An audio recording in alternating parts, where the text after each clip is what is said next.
Honors Algebra and Algebra students, Mr. Lawrence here, and we are going to be working with some polygons today for OAA review. And we're going to do some different things with polygons. We're going to figure out how many total degrees in a polygon. We are going to figure out how big 1 degree if the polygon is regular. Now, you might be asking, what is a regular polygon? Regular is a term that means all angles are congruent, and it also means all sides are congruent. Okay, you do not have, it is possible to have a polygon with all angles congruent, but not all sides the same. I'm thinking of a rectangle, 4 right angles, but not all 4 sides are the same length. And it is possible to have a polygon that has all sides congruent, but not all the angles are the same, like a rhombus or the little kid pentagons that you used to draw when you were making a house when you were a little kid. You could do this, and it would be possible, and then you could kind of position that in the right place to get those two to meet. Okay, so those are not, that is not a regular polygon. This hexagon is a regular polygon. Closed figure having 2 or more sides, 3 or more sides, excuse me. Closed 2D shape having 3 or more sides. Okay. Now, to figure out how many total angles, this is really simple. All I do is break it up into triangles. I'm going to take one of these vertices, like this one, and I'm going to circle it. And I'm going to connect a line segment to every other vertice that doesn't already have one.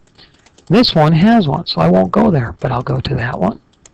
I'll go to that one, and I'll go to that one. Notice I did not cross my diagonals. Well, there's 4 triangles in here, right? And this triangle has 180 degrees in it. So does this one. All triangles have 180 degrees. So if I want to figure out how many degrees in a hexagon, I will take 180 and I'll multiply it by 4. I believe that's going to come out to be 720 total degrees. Well, that's pretty easy. Now, I can also use this to find out how big one angle is. I can figure out the measure of angle X right here. You see, all 6 of these angles, this one, 1, 2, angle X, this one, and this one. The sum of all 6 of those has to be 720 degrees. Well, since they're all congruent to each other, that means there are 6 x's that equal 720 degrees. Well, I can divide by 6 on both sides, and x will equal 120 degrees. There you go. Now, if I know that this is 120 degrees, then I can also figure out an exterior angle. X means outside, exterior means outside. Remember from our parallel lines review that these 2 angles make 180. If that one's 120, then this one must be 60. This is pretty useful stuff. Pretty easy, too. All I did was break the hexagon down into triangles without crossing the diagonals. I was able to figure out the total number of degrees. I was also able to figure out the measure of one angle inside the polygon. Of course, we're assuming it's regular. If it's not regular, that won't work. And then, of course, I can figure out the exterior angle, the measure of the exterior angle, by taking 180 minus the interior angle, and I get 60 degrees. Well, let's try this again. Let's try this.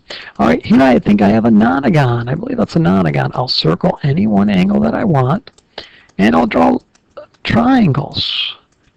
I'll go, there's 1 triangle, 2 triangles, 3 triangles, 4 triangles,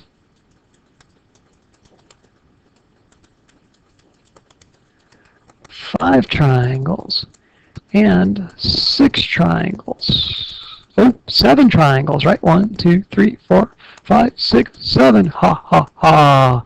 7 triangles. Well, each triangle has 180 degrees in it. So, if I did 180 times 7, I would get the total number of degrees. 1,260 degrees. Now, to figure out the measure of just one of these angles, Say I want to figure out this angle right here. I'll call it angle X. Well, how many angles are there? Remember, they're all the same, so there's 9 of them. 9x equals 1,260. And I'll divide by 9. And that's going to go in evenly. That's pretty cool. I just used a little 9 trick in my head. So we're going to go 1, we're going to get 36. I think it's going to be 140 degrees. So x is going to equal 140 degrees. So again, I broke the polygon up into triangles. I multiplied the number of triangles by 180. That gave me total degrees. Total degrees. Okay. Then I divided the total degrees by the number of angles. And it's a nonagon, so there's 9 angles. Now, to get the measure of an exterior angle, like say this one here, okay, and we'll call it angle Y. I'm just going to go 180 minus 140, and I'm going to get 40 degrees. So that's 40 degrees. There you go. All right, that's pretty simple. Hey, while I've got your attention, let's talk about surface area. Hold on a second. Okay, so I've got this trapezoidal prism here. Okay, by the way, the flat network would have 4 rectangles on it, right? It's going to have a rectangle like this. That's going to be 45 by 100, right? 45 this way and 100 this way. And then it's going to have a rectangle that's 26 by 100, right? 26 by 100, because this part here is 26. And then the bottom is going to be 65 by 100. It'll be kind of wider, right? And then it's going to have another 26 by 100. And there you go. Okay. Now, I also need the trapezoids. And I guess, depending where you want to put them, you could stick them off of here like this. And then the other one could go on the opposite side. Okay? If you stuck them off the big side, then the trapezoid would be inverted. It would be the other way. Okay, so that's a flat network. So I'm going to do the surface area here. I got to get rid of these numbers here because it's going to screw me up.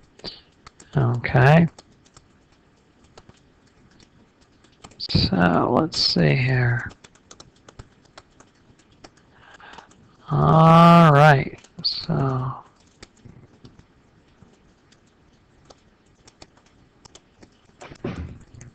okay. So let me see here. The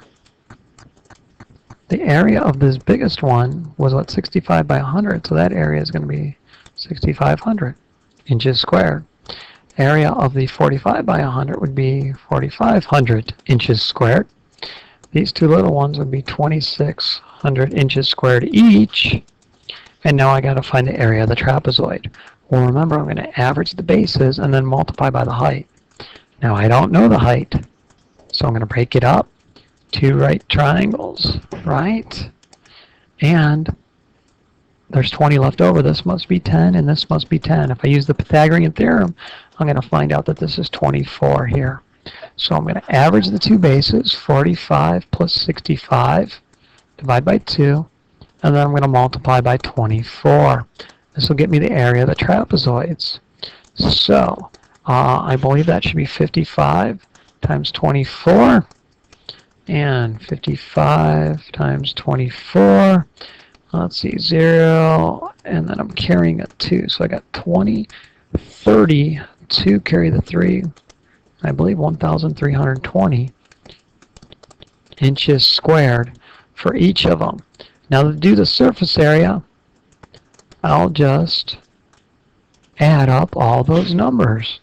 1,320, another 1,320. There's 2 2,600ths. There's a 4,500, and there's a 6,500, and we're ready to add. So it looks like it's going to end in 0, and then we're going to get a 4. We're going to get 10, 16, 22, 25, 28. Carry the 2, 2, 4, 6, 10, 14, 15, 16. There you go. 16,840 inches squared. That would be the surface area. Remember to break it up. Okay, last thing I'm going to mention is that remember that the flat network of a cone looks like this. It's kind of strange. And then there's a circle here.